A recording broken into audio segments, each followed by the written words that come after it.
একজন রোগীর তার ডাক্তারের কাছে প্রায়শই জানতে চান পথ্যের ব্যাপারে, কি খাবেন কি খাবেন না।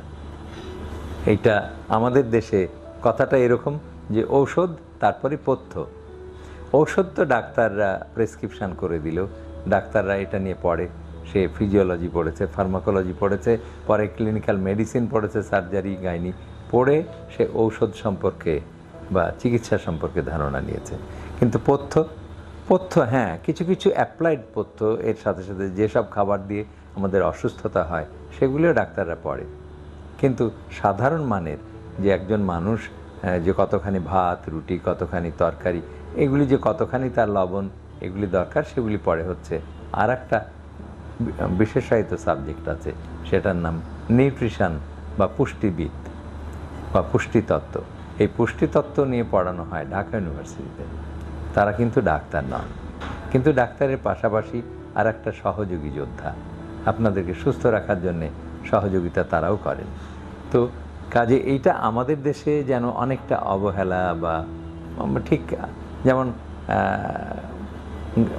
মানে আমাদের ডাক্তারি বিষয়টা একসময় অবহেলার কাজে ছিল, এখন মানুষজন সচেতন হচ্ছে, তেমনি এখন পুষ্টি ব্যাপারটাও সাধারণ মানুষের কাছে অনেকটা অজ্ঞতার কাছেই পৌঁছে গেছে, অজ্ঞতার কাছেই আছে। কাজেই আমরা বলছি যে আপনার খাদ্যের কি কি যোগান দিতে হবে, শরীর ঠিক রাখতে গেলে কোন কোন খাওয়ার আপনার দরকার সেটা জানতে হবে একজন পুষ্টিবিদের কাছে।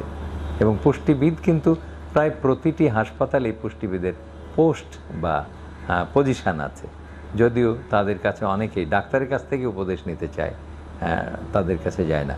কারণ অনেকেই একটা বিষয় থাকে যে অর্থনৈতিক, যে ডাক্তারকে ভিজিট দিল, আবার পুষ্টিবিদকে ভিজিট দিয়ে আবার জেনে নিল যে কি খাবে না খাবে, তার চাইতে নিজেই খেয়ে নিই, নিজেই রান্না করে, যুগ যুগ ধরে তো মানুষ খেয়ে খেয়ে এত বড়টা হয়েছে, কাজে নিজেই নিজের সিদ্ধান্ত নিয়ে নেয়।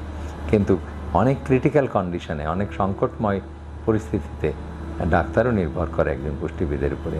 কারণ আপনার সিকেডি হয়েছে বা ক্রনিক কিডনি ডিজিজ, ঠিক কী খাবেন কি খাবেন না, যদিও ডাক্তাররা আপনাকে তালিকা করে দেয়, কিন্তু একজন পুষ্টিবিদই আপনার এটার জন্যে উত্তম সহায়ক বা উত্তম যোদ্ধা।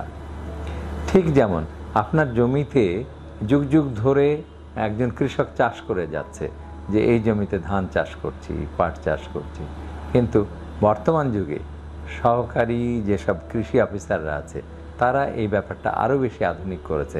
ওই জমির মাটি পরীক্ষা করে, ওই এলাকার জল হাওয়ার অবস্থা বুঝে তাকে চাষাবাদের উপযোগিতা তৈরি করে দেয় এই সহকারী কৃষি অফিসাররা। তারা বোঝে যে এই জমিটা কী ধরনের, এই মাটিটা কী ধরনের, এবং সেখানে কোন ফসলটা ভালো হবে। আর আপনি যদি গায়ের জোরে সেখানে করতে চান তাহলে কিন্তু সেই ফসলটা অতটা সুন্দর হবে না।